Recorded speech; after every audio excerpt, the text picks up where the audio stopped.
Alat dan bahan yang saya gunakan yaitu ke-1 cermin datar, kedua lilin, ketiga korek api, ke-4 jidar, ke-5 cermin cembung dan cermin cengkung, ke-6 busur, ke-7 kertas putih, ke-8 flash atau center, ke-9 pulpen, ke-10 penyangga buat ini kertas, ke-11 alat pembolong. Langkah percobaan yang pertama, pemantulan cahaya pada cermin.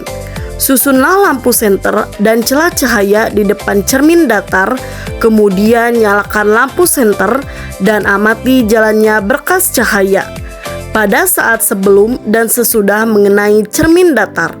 Gambarlah jalannya berkas sinar tersebut sehingga tampak sudut datar dan sudut pantulnya. Kemudian ukurlah besar sudut datang dan sudut pantulnya menggunakan busur derajat. Hasil menunjukkan besar sudut yang dihasilkan adalah 30 derajat. Jadi dapat disimpulkan sudut datang sama dengan sudut pantul sesuai dengan hukum pemantulan. Selanjutnya, letakkan dan nyalakan sebuah lilin di depan cermin datar dan amati bayangannya. Catatlah sifat-sifat bayangan yang dibentuk oleh cermin datar tersebut. Hasilnya, bayangan pada cermin datar bersifat maya, tegak dan sama besar dengan bendanya.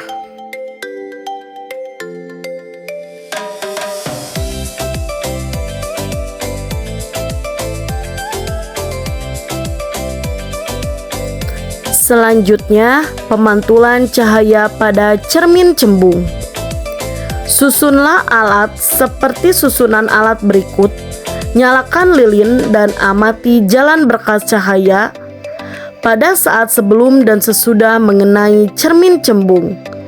Gambarkanlah jalannya berkas sinar cahaya. Catatlah sifat-sifat bayangan yang dibentuk oleh cermin cembung.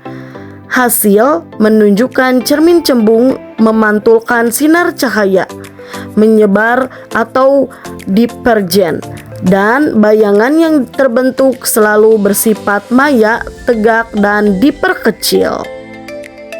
Selanjutnya, pemantulan cahaya pada cermin cengkung. Pertama, susunlah alat seperti susunan alat berikut, kemudian nyalakan lilin dan amati jalannya berkas cahaya sebelum dan sesudah mengenai cermin cengkung. Gambarkanlah jalannya berkas sinar, catatlah sifat bayangan yang dibentuk oleh cermin cengkung tersebut. Aturlah jarak benda dan letak layar agar pada layar tersebut bayangan jelas dan tajam. Ukur jarak benda dan jarak bayangan, hasil menunjukkan bayangan terbentuk nyata. Pada layar bayangan bersifat nyata dan terbalik. Kemudian, geser benda menjauhi cermin cengkung, amati pada jarak tertentu bayangan akan menghilang. Ukur jarak benda dari cermin cengkung dan ukur jarak bayangan yang dihasilkan pada jarak 15 cm. Panjang bayangan benda adalah 5 cm. Pada jarak 20 cm, panjang bayangan benda adalah 4 cm. Pada jarak 25 cm, panjang bayangan benda 3 cm. Hasil menunjukkan semakin jauh benda dari cermin cengkung, maka akan semakin kecil bayangan yang dihasilkan. Dengan kata lain, jarak benda tersebut sama dengan jarak fokus cermin cengkung. Ketika bayangan menghilang berarti bayangan berada jauh dari titik fokus.